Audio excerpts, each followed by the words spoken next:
पहला पाठ प्रेरित चरित अध्याय 13 पद संख्या 44 से 52। अगले विश्राम दिवस नगर के प्रायः सब लोग ईश्वर का वचन सुनने के लिए इकट्ठे हो गए।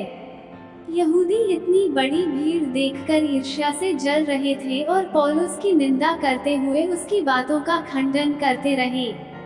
पौलुस और बरनाबस ने निडर होकर कहा, यह आवश्यक था कि पहले आप लोगों को ईश्वर का वचन सुनाया जाए, परंतु आप लोग इसे अस्वीकार करते हैं और अपने को अनंत जीवन के योग्य नहीं समझते, इसलिए हम अब गैर यहूदियों के पास जाते हैं।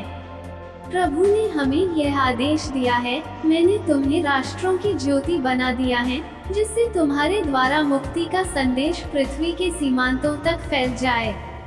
गैर यहूदी यह सुनकर आनंदित हो गए और ईश्वर के वचन की स्तुति करते रहे। जितने लोग अनंत जीवन के लिए चुने गए थे, उन्होंने विश्वास किया और सारे प्रदेश में प्रभु का वचन फैल गया।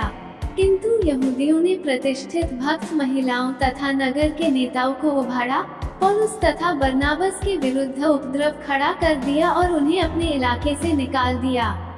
पौलुस और बरनाबस उन्हें चेतावनी देने के लिए अपने पैरों की धूल झाड़कर इकोनियम चले गए।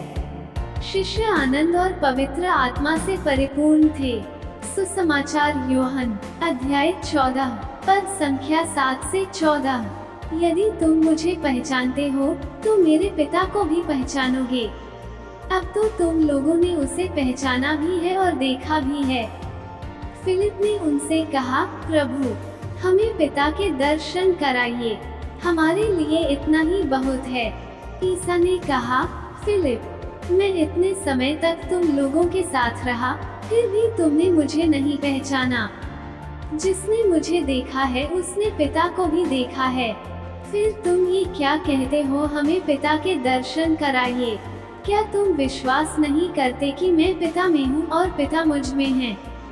मैं जो शिक्षा देता हूँ वह मेरी अपनी शिक्षा नहीं है, मुझ में निवास करने वाला पिता मेरे द्वारा अपने महान कार्य संपन्न करता है। मेरी इस बात पर विश्वास करो कि मैं पिता में हूँ और पिता मुझ में है, नहीं तो उन महान कार्यों के कारण ही इस बात पर विश्वास करो।